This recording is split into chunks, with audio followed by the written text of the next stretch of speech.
Hey everybody, so this week I thought I would just do a project quilt along.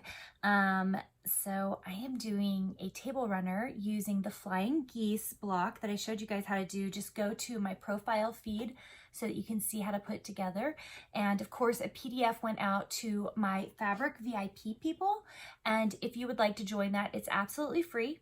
I send out a freebie every single week, sometimes multiples depending on what I'm doing that week.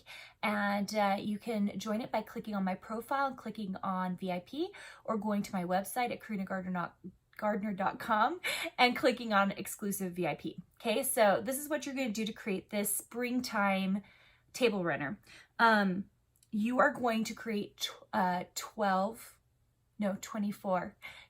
for each side, but 24 in total of these. And you can see that I've already created them here. And part of the reason I created them to begin with was because I had no idea what scraps were going to work. So one of the things I did was I had this little pink dot, but I didn't have that much of it. And same with this little red dot. And this is just, these are the Riley Blake regular dots. They're not part of my usual lines.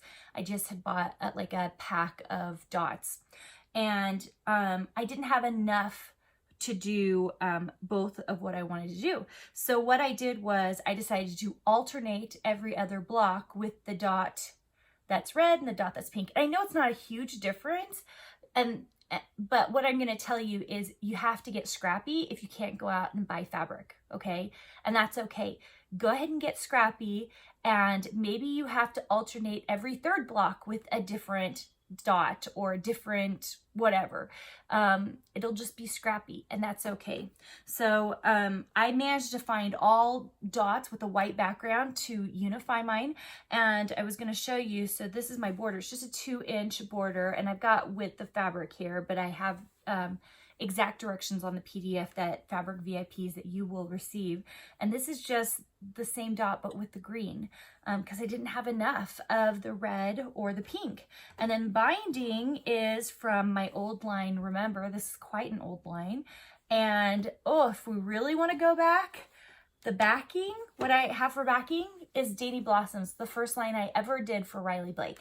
So super scrappy, so scrappy. And that's what I think actually is super fun about it. So don't get caught up and think, oh, every single one of these Flying Geese has to have the same, like these 2 blocks, because it's a lot of fabric.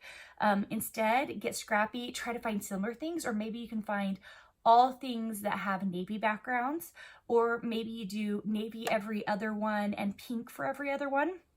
My inside pieces are all pink and green, and so it's like a mix match of pinks. Like not all of them really match together. It's not meant to.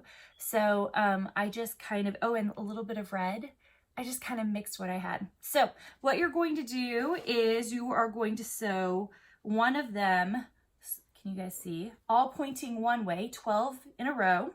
And then the same thing for the other side, except for you're going to flip it. So if one of the arrows are going this way, the other arrows are coming this way. You'll see what I mean. So when you sew them together, you're sewing them so that the arrows are pointing towards each other. So just fold it over like that, and go ahead and sew 1/4 inch seam allowance is what you're working with here, and sew it along the edge, okay? Okay, you guys, so I just finished these really long strips. Aren't those so pretty? I have 2 of them. And you can see that I've got them facing opposite directions. And this is quite long, so I can't show you the whole thing. But you can see that they're facing opposite directions. So what you're going to do is turn them so that they are right sides together. And you may want to pin them at each of the seams, okay? And then you're just going to sew along the middle, and that will finish you out for the inside of this table runner. So let me just sew this, and then I'm going to show you what it looks like. Okay, so I just need to press it, but look how cute this is, you guys. It is so scrappy and fun. Can you guys see it?